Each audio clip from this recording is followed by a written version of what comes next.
रोज़ एक ही जैसा खाना खाकर बोर हो गए हैं तो मैं लेकर आई हूँ आप लोगों के लिए बहुत ही नया और बहुत ही लाजवाब हेल्दी नाश्ता, जिसे आज हम बनाएंगे सिर्फ खीरे से। और ये लच्छा पराठा बहुत ही स्वादिष्ट बनता है और बहुत ही क्रिस्पी बनता है। साथ ही बनाएंगे आज खीरे का रायता, और ये बहुत ही क्रिस्पी, बहुत चटपटी सी ये नाश्ता बनकर तैयार होती है। और इसे बनाएंगे आज मिनटों में। तो चलिए, सबसे पहले हमने यहाँ पे 4 खीरे लिए हैं। इसे सबसे पहले हमने क्या करना है, छील लेना है। और छील कर इसके दोनों साइडों को अच्छे से कट कर लेना है। तो लीजिए, सारे खीरे को हमने छील कर इसे इसके दोनों साइडों को कट कर लिया है। अब इसे ग्रेट कर लेते हैं। तो सारे खीरे को हमें ग्रेट कर लेना है अच्छी तरह से। और लीजिए, हमने सारे खीरे को ग्रेट कर लिया है। अब इसमें से एक बाउल हमें क्या करना है, इस खीरे को अलग रखना है, क्योंकि बाद में मैं इसका एक रायता बनाने वाली हूँ। तो चलिए, हमने एक बाउल खीरा निकाल लिया। अब इसे रखते हैं साइड में, और बाकी बचे को हमें क्या करना है, एक बड़े बर्तन में सारे खीरे को ट्रांसफ़र कर लेते हैं। तो सारे खीरे को हमने ले लिया एक बाउल में। अब इसमें डालते हैं एक बड़ी साइज़ का प्याज, जिसे हमने बारीक काट के रखा है। और साथ ही यहाँ पे 2 से 3 हरी मिर्ची को भी बारीक काट के रखा है, इसे भी ले लेते हैं। और 1 इंच अदरक के टुकड़ा को हमने बारीक ग्रेट कर लिया है, इसे भी ले लेते हैं। और कुछ हरे धनिया को बारीक कट के रखा है, इसे भी ले लेते हैं। सबको अच्छी तरह से मिक्स कर देते हैं। तो लीजिए, हमने अच्छे से मिक्स कर दिया है। अब इसमें डालते हैं कुछ सूखे मसाले। तो सबसे पहले हमने यहाँ पे डाला 1 टेबल स्पून यहाँ पे अजवाइन, अपने हाथों से अच्छे से क्रश करके डाला है। साथ ही हमने डाला है थोड़ी सी कलौंजी, थोड़ी सी हल्दी, थोड़ी सी लाल मिर्च पाउडर, और डाला है हमने यहाँ पे धनिया की पाउडर, आमचूर पाउडर हमने डाला है, थोड़ा सा डाला है काली मिर्च पाउडर, थोड़ा सा डाला है हमने गरम मसाला पाउडर, स्वाद अनुसार नमक, और लास्ट में हमने डाला है 1 चम्मच भुना हुआ जीरा का पाउडर। सबको अच्छी तरह से मिक्स कर देते हैं। ये पराठा इतना चटपटा और इतना स्वादिष्ट बनता है कि पूछो मत। आप जिसे भी खिलाएंगे, आपकी तारीफ करते नहीं थकेंगे। यहाँ पर हमने 1 चम्मच लिया है कसूरी मेथी। इसे हल्का गर्म करके अपने हाथों से घिस कर डालेंगे तो इसका भी स्वाद पराठे में बहुत ही अच्छा आता है। और इसे भी डालकर हमने अच्छे से मिक्स कर दिया।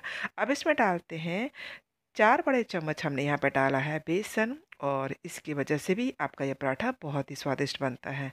अब डालते हैं इसमें आटा। तो आटा हमने 2 कप लिया है। पहले इसमें थोड़ा-सा डालते हैं, और साथ ही इसमें डालते हैं थोड़ी सी रिफाइंड ऑयल, और इसे अच्छी तरह से मिक्स करते हैं। आटा को हमें एक साथ पूरा नहीं डालना है, थोड़ा-थोड़ा कर कर जितनी ज़रूरत हो उतना ही आटा लग डालना है इसमें, और पानी बिल्कुल नहीं देना है। तो लीजिए, सारा आटा हमारा लग चुका है। अब इसे अच्छे से गूँथ कर तैयार कर लेते हैं। तो लीजिए, डो हमारा तैयार हो गया है, काफ़ी अच्छा हमने इसे तैयार कर लिया। अब इसे ढक देते हैं, और ढक कर इसे कुछ देर के लिए फ्रिज में रख देते हैं, और तब तक रायता बना लेते हैं। तो रायता के लिए हमने यहाँ पे 200 ग्राम दही ली है, और इसे अच्छी तरह से फेंट लेते हैं। तो लीजिए, दही हमारा अच्छी तरह से फिट चुका है। अब इसमें डालते हैं खीरा, जो हमने निकाल के रखा था।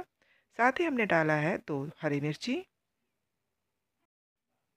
और इसके साथ ही इसमें डाला है प्याज। यहाँ पे हमने एक छोटी प्याज को बारीक काट के रखा है, और इसे भी ले लिया है। और साथ में डालते हैं हरा धनिया। सबको अच्छी तरह से मिक्स कर देते हैं।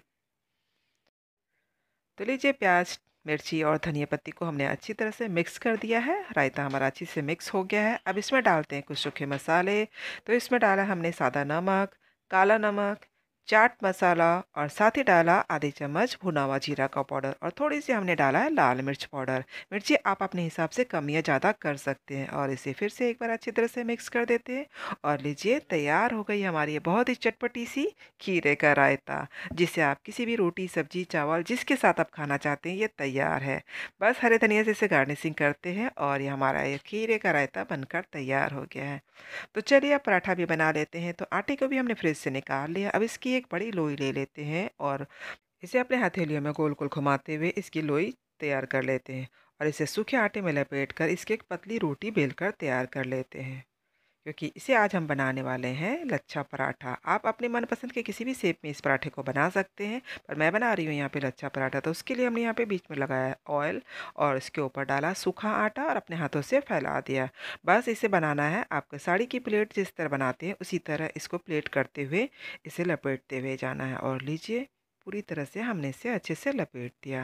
अब इसको अपने साइड खींचते हुए क्या करना है, बस अपने एक साइड से इसे घुमाकर और दूसरा हिस्सा इसको नीचे की ओर दबा देते हैं, और फिर से सूखा आटा छींटते हैं, और इसे फिर से पराठा की तरह बेल लेते हैं। और लीजिए, तैयार हो गया हमारा यह लच्छा पराठा। तो चलिए तवा भी गर्म हो गया, बस इस पराठे को सेक लेते हैं। तो तवे पे डालते हैं इस पराठा को और इसे कुछ देर इसी तरह सेकने देते हैं। जब एक साइड सिक जाए तो इसे पलट देते हैं और इसके ऊपर ऑयल या घी, बटर जिससे भी आप इसे सेकना चाहते हैं इसे सेकें। तो चलिए दोनों साइडों से हमने तेल को अच्छी तरह से लगा दिया है। अब पराठा को दोनों साइड क्रिस्पी होने तक इसे सेक लेते हैं। अच्छी तरह से इसे दबाते हुए सेकना है और फ्लेम को मीडियम ही रखना है। ज़्यादा हाई फ्लेम पे रखेंगे तो पराठा आपका क्रिस्पी नहीं बनेगा, ऊपर से जल जाएगा। मीडियम फ्लेम पे बनाएंगे तो पराठा आपका काफ़ी अच्छी तरह से सेकेगा। और लीजिए पहला पराठा हो गया और साथ ही दूसरे पराठा को सेम तरीके से सेक लेते हैं। और ये बहुत ही क्रिस्पी, बहुत ही स्वादिष्ट, इतनी चटपटी ये पराठा बनती है ना कि आप जिसे भी खिलाएंगे आपकी तारीफ़ करते नहीं थकेंगे और इसके साथ आपको किसी की सब्ज़ी की ज़रूरत नहीं है। ये इतनी स्वादिष्ट होती है ना, आप इसे चाय के साथ खा सकते हैं, बच्चे इसे केचप के साथ पसंद करते हैं, आप इसे रायता के साथ एंजॉय कर सकते हैं। ये सब के साथ बहुत ही चटपटी और स्वादिष्ट लगती है। और लीजिए तैयार हो गई हमारी ये लच्छा पराठा और साथ में हमारी ये रायता। बहुत ही लाजवाब, बहुत ही स्वादिष्ट, इतनी चटपटी होती है ना कि जब तक आप बनाकर खाएँगे नहीं, आपको पता नहीं चलेगा कि कितनी स्वादिष्ट ये पराठा होती है। तो आप भी इसे बना और खाएँ, हमें पूरी उम्मीद है आपको ये बहुत पसंद आने वाली है। और देखिए मैं एक पराठा को तोड़कर दिखाती हूँ, कितनी क्रिस्पी और कितना खस्ता बना है। पूरी तरह से ये इतनी क्रिस्पी बनती है ना कि पूछो मत, इतनी स्वादिष्ट लगती है ना, आप इसे सूखा ही खा लेंगे। तो चलिए मैं तो इसे चली रायते के साथ एंजॉय करने। आप भी इसे बनाएँ और खाएँ और कमेंट कर कर ज़रूर बताएँ हमारी रेसिपी कैसी लगी। पसंद आई होगी तो प्लीज़ इसे लाइक करना और इसे फैमिली और फ्रेंड में ज़्यादा ज़्यादा शेयर करना। और अगर आपने हमारे चैनल को अभी तक सब्सक्राइब नहीं किया है तो प्लीज़ मेरे चैनल को सब्सक्राइब कर देना। तो फिर से मिलते हैं एक नई रेसिपी के साथ, तब तक के लिए बाय बाय, टेक केयर।